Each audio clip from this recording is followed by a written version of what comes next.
тайланг гаргаж ирүүлж байгаа. Мэдээж биднээс засгийн газрын нийт өр, за түүнээс гадаад өр, за гадаад өр дотор зээл бондын эзэлж байгаа хувь гээд тэгээд энэ өнгөрсөн хугацаануудад за сайжруулах чиглэлээр өр төлөх хэлбэрээр тодорхой арга хэмжээнүүд аваад ажилласан. За төсвийн тогтвортой байдлын тэр тусгай шаардлагуудад заагдсан одоо хэмжээстэй бол одоо байж байгаамаа гэж ингэж ойлгоод байгаа.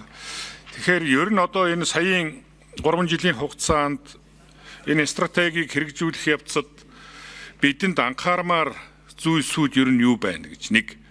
Хоёрдугаарт одоо биднээс улсын хурал дэмжээс хоёрхан баталчихсан авч ашиглах зээлүүд нэлээдгүй байна.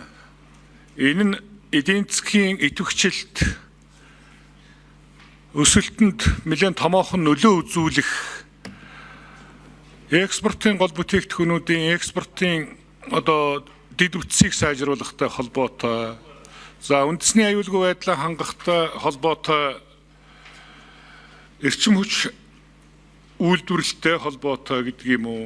Эсвэл энэ шатах тослох материалаа дотоодоос үйлдвэрлэхтэй холбоотой гээд олон одоо томоохон төслүүдийн зээлийн их усрууд шийдэгдсэн. Авч ашиглах асуудал дээр төсвийн хууль талаасаач, тогтвортой байдлын хууль талаасаач, за энэ стратеги талаасаач бас бидэнд тодорхой асуудлууд үүсээд байгаа. Тэгэхээр энэ гадаадын зээл тусламжуудыг дандамаа өөрийнхөө үйл ажиллагаагаар зээлийнхэн хөрөнгийг эргүүлээд хаачих гэдэг юм уу? Ийм боломжтой томоохон төслүүдийг санхүүжүүлэх зарчмыг ер нь юу гэж ойлгоод байна вэ? Төсөв дотроо оруулж одоо ингэж авч явах ёстой юу? Эсвэл өөр одоо гаргалгаа юмнууд байна уу гэдэг асуудал байгаад байна. Тэгээ энүүн дээр одоо манай засгийн газар ямар байр суурьтай байна уу? За манай аудитынхан ер нь ямар байр суурьтай байна уу? Энүүн дээр би нэг тодорхой хариулт авчихмаар байна. За Батчаргал гишүүний асуусан тэгэхээр засгийн газар дараа нь аудит хариулъя. 7 номер. Нэрээ албан тушаалд хэлээд хариулъя. Ер нь шүү дээ уг нь их хуралд төрийн нарийн бичгийн дараагаас дээш албан тушаалтаа хариулах ёстой маа уг нь. Тэгээ сүүлийн үед бол одоо энэ байхгүй болсон юм байна.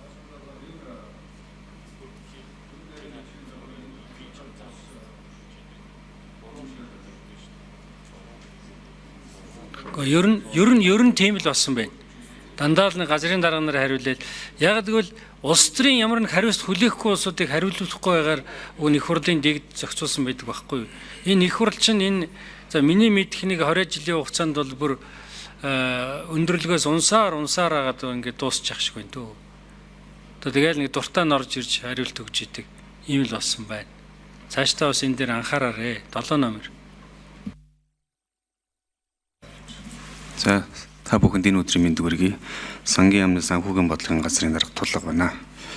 За үрийн удирдлагын стратегийг авч хэрэгжүүлснээр бид нар бол дотоодын нийт бүтээгдэхүүнд эзлэх үрийн харьцааг бол тогтмол бууруулж ирсэн. За 24 оны жилийн эцсийн байдлаар үрийн дотоодын нийт бүтээгдэхүүнд эзлэх үрийн үлдэгд бол 41.8% байна. 25 оны 1-р улиралд 37.2%. За 1-р улирлын дүн маань 4-р улиралд өсдөг. Тэгээд 25 оны хүлээгчүүг үсдэхлээр бид бол нэг 41% өөрийнх нь харьцааг ингээд барай явах одоо ийм зорилттой байгаа. За төсвийн тогтвортой байдлын тухай хууль бол өөрийн тааз бол дотоодын бүтээгдэхүүний 60% гэж заасан байгаа. За бидний батлагдсан байгаа дунд хугацааны төсвийн хүрээний мэдээлэлд бол энэ онд 55%, дараа онд 50%, тэгээ 27 онд 45%, тэгээ 27-оос цааш ер нь 45% дээр барих энэ зорилтыг ингээд хэрэгжүүлээд явж байгаа. За зээл ашиглалтын хувьд бол 25 оны батлагдсан төсвүүдээр гадаад зээл ашиглалтын хэмжээ нийт 1.5 ихний төгрөг байгаа. За өндөр бол ингээд гадаад зээлийн ашиглалт ингээд бүгд ороо явж байгаа. Хангалттай юу Батчаргал гишүүнэ? яга юуг асууад байна шүү дээ. Одоо энэ Эрдэнэ бүрэнгийн усан цахилгаан станц нефтийн үйлдвэрийн зээлийн ашиглалтыг төсвийн зардалтаа тусах ёстой тийм үү? Нефт цэвэр зээлийн дүн тусах ёстой. За ингэхээр цэвэр зээлийн дүн тусахаар нөгөө төсөв алдагдaltaгүй байх ёстой зүйл чинь алдагдaltaй болчиход байгаа маа гэж ингэж байна. Тийм учраас энийг төсвийн гадуур бүртгээд явъя гэж тий. За яг 14 онд үлээ Ганбаатаргын дээр хариулъя. Хэдэн онд үлээ нөгөө нэг эрчим хүч төмөр зам хоёрыг нэг гаргаад ингэж явсан. Хэрвээ энэ хоёрыг ингэж оруулаад явна гэх юм бол төсөв алдагдaltaй болно. Нөгөө талаараа ер нь одоо бас өөр бүтээн байгуулалт хийгдэх боломжгүй болох юм бил. Бүх төсвийн одоо цорхог энэ хоёр нь ашиглалтаар эзэлж байгаа учраас. Тэгээ энэ дээр нэг хариулаад явъя 4 номерын микрофон. Яагаад тэгээд энэ төсвийн хэрэгжилтийн явцад энэ ашиглалт чинь гараад ирсэн юм бэ гэдэг байгаа шүү. За. За. Гишүүний асуултанд нэмэлт тодруулъя. За, гадаад зээлийн ашиглалтыг бид яг одоо 2025 оны төсөв бол улсын хурлаар батлагдахтаа бол алдагдaltaгүй батлагдсан байгаа. Бид одоо энэ гадаад зээлийн ашиглалтыг нэмэгдүүлэхэд бид эсвэл орлогоо нэмэгдүүлж ээж орон зай гаргана, эсвэл бид зардлаа бууруулж ээж энэ хэмжээгээр орон зай гаргана. Ийм байдалтай байгаа. Зүгээр яг одоо сая дээр яригадаад байгаа улсын хурлын гишүүдийн ярьж байгаа бас сангийн хаан дээр очиж бол яг улсын хурлын гишүүд, нэр бүхий гишүүд очиж ажиллаж гадаад зээлийн ашиглалт болон улсын төсвийн хөрөнгө оруулалт ер нь яг төсвийн нөхцөл байдлын талаар бол мэдээлэл сангийн хаанаас бол аль биесээр бид өгсөн байгаа. Тэр бид яг одоо явж байгаа төслүүдийн хувьд бол яг төсвийн бүрэлдэхүүнээс гарахгүйгээр яг тэр гишүүдийн санаа юу явж байгаа дээр төсөв дээр зүгээр яг тусгай шаардлага дээр 4 номерын микрофоныг ахаад өгье. Тусгай шаардлага дээр өөрчлөлт оруулаад яг энэ их усүртэй буюу гадаад зээлийн тэр 3 төслийн санхүүжилтийг явуулъя гэдэг ийм байдлаар бол ярьж байгаа гэж бид ойлгосон. За бидний одоо 2025 оны төсөв алдагдaltaгүй батлагдсан учраас яг одоо энэ алдагдaltaгүй батлагдсан тохиолдолд бид энүүнийг оруулахад нэг 2-оос 3 их найдын их усүрийг бид гаргах зайлшгүй шаардлага үүсэж байгаа.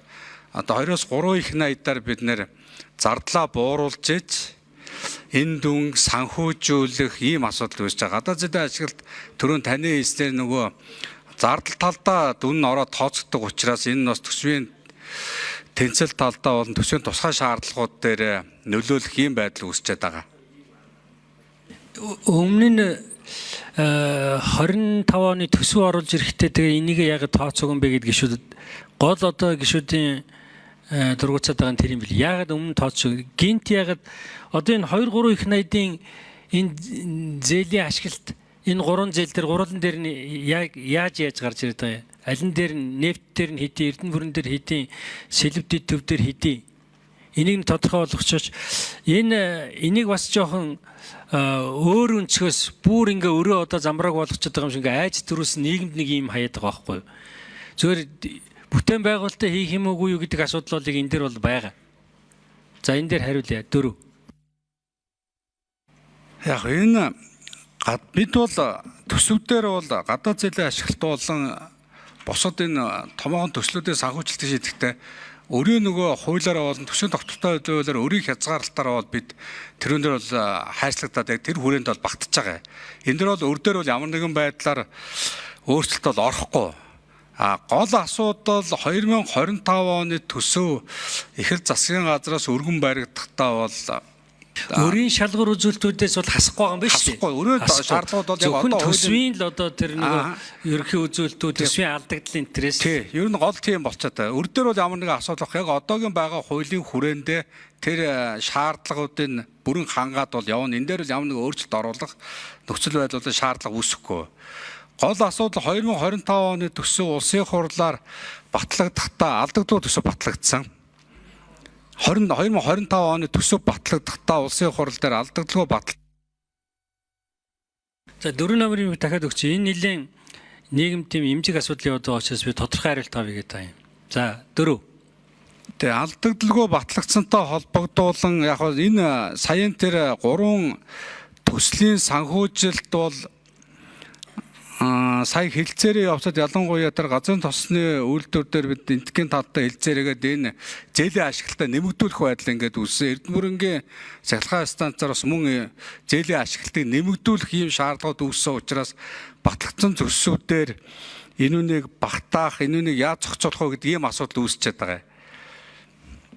Тэгэхээр энэндээ холбогдуулаад бид юун дээр зохицуулж байгаа. За юун дээр газрын тосны нэмэлт гэрээ саяын тэр энтхийн талтай хийсэн нэмэлт гэрээнд дээр гадаад зээлийн газрын тосны үйлдвэрийн ашиглалт дээр сая 1 сард улсын хурлаар батлагдсан байгаа энэ нэмэлт гэрээний асуудал.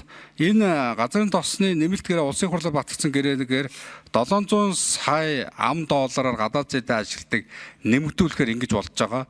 За Эрдэнэбүрэнгийн усан цахилгаан станцын гэрээ 2024 оны 11 сард ерөнхий гэрээ санхүүжилтийн гэрээг хятадын талтай бол зурсантай холбоотойгоор энэ гэрээ бол 2025 оны төсөв батлсны дараа Эрдэнэбүрэнгийн усан цахилгаан станцын гэрээг хэрэгжүүлэх ийм шаардлага үүссэн учраас энэ хоёр дээр гол ачаалал бол за юун дээр чинь хэд удаа Эрдэнэбүрэн дээр $253 сая.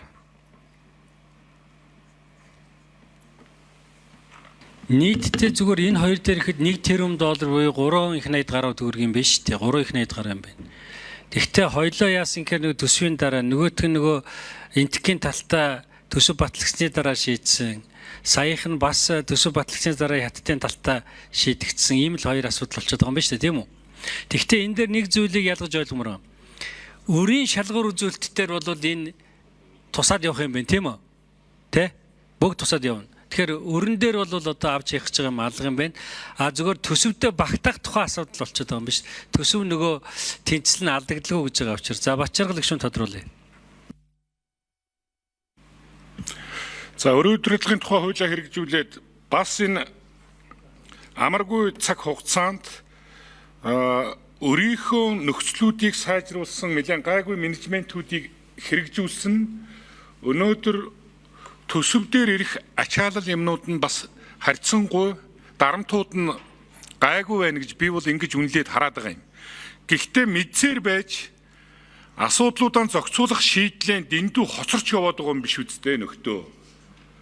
Бид энтхийн засгийн газартай 1.3 орчим тэрбум долларын зээлийн асуудал яригдаад тэрнээс 240 хэдэн сая долларын л ашигласан байгаад байгаа шүү дээ. Дээр нь дахиад 400 хэдийг нэмээд наадах чинь 1.7 тэрбум долларын асуудал байгаа. Уг хийгдэж байгаа объект 28 оны 1-р улиралд ашиглалтанд оруулна гэж хэдүүлээ зорьдсон. Наад Эрдэнэбүрэнгийн асуудал чинь бас мөн цаг хугацааныхаа хувьд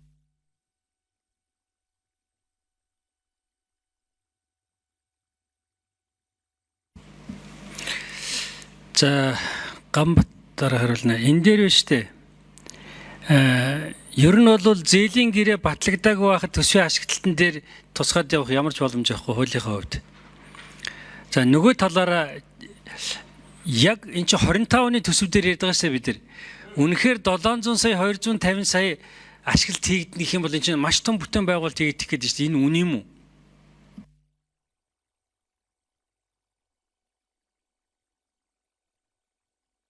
4 номерын ганцхан жилийн хугацаанд шүү дээ. За газрын тосны үйлдвэр 1.7 тэрбум $, $268 сая $ын ашиглаж байгаа. Үлдэгдэл 1.4 тэрбум $ыг бол үлдсэн хугацаанд бол ашиглана. 2028 онд энэ газрын тосны үйлдвэрийг ашиглалтанд оруулна гэж ингэж тооцож байгаа. Гол юм бол яг нэг энтхтэй хэлцээр хийгээд тэр нэмэлт зээлийн гэрээгээр 700 сая $, нэмэгдүүлсэн. Тэгээ одоо яг энэ гүйцэтгэл юмнууд нэлээд сайн явж байгаа. Тэгээд жил бүр нэг 500 орчим сая $-ын ашиглалт ингээ гарах дээр бидний 2025 онд тооцсон гадаад зээлийн ашиглалтын дүндээ багтахгүй болчиход байгаа. Энэ асуудал үүсэж байгаа. За ер нь зүгээр Ганбатар 500 сая чинь энэ 3 жил гурлаа ороод ганцхан нефт дээр юм уу? Нефт дээр би зөвхөн нефтийг ярьж байгаа. Тэгэхээр 25 он 500 сая $-ын ашиглалт хийж бүтээн байгуулалт бол бодиттой хийгдэх нь шүү дээ нефт дээр тийм ээ. 4 номер. Яг бодтоогоор 500 сая орчим долларын ажил бол хийгдэн. Бид бол яг юун дээр газар дээр нэнтэр юуг нь үтсэн энтхийн талтай бол ярьж байна. Газар нутгийн үйлдвэр бол нэлээд ажил нь эрчтэй явж байгаа. Энэ бол ашиглалт хамгийн багадаа бол 500 орчим сая долларын бол ашиглалт бол бүрэн гарах юм байна гэж ингэж тооцоод байгаа. Нөгөөхөн дээр Эрдэнэ бүрэнгийн усан цахилгаан станцын асуудал 2024 оны 11 сард эцэл шийдэгдсэн. Энэ дээр 253 сая доллар хийгдэн. Нийслэл дээр энэ онд 236 сая долларын зээлийн ашиглалт хийгдэнэ гэдэг эдгээр тооцох дээр яг одоо байгаа улсын хурлаа батлах 2025 оны нийт зарлагын дүндээ болон гадаад зээлийн ашиглалтын дүндээ батхгүй болчиход байгаа юм байна. Яг наадах чинь болохоор ингээл одоо хязгааргүй нэмэлт зээл авах гэж байна гэж ойлгоод байгаа байхгүй ойлгуулад байгаа байхгүй үгүй. Эн чинь угаасаа авах гэж байгаа нефтийн зээл аавныгээ төлөвлөсөн байгаа. Нөгөө Эрдэнэ бүрэн чинь бас аавныгээ төлөвлөсөн байгаа. Тэгвэл энэний ашиглалт нь сайжрах гэдэг юм байна шүү дээ. Энэ 25 онд ийм бүтээн байгуулалт хэрвээ төсвөө алдагдaltaгүй байна гэдэг ингээ эндээ баригдаад юм аль эсвэл одоо энэ хуулийн өөрчлөлт хийхгүй бол ийм хэмжээний бүтээн байгуулалт хийгдэхгүй л гэсэн үг юм байна л дээ. Тэгж ойлголоо.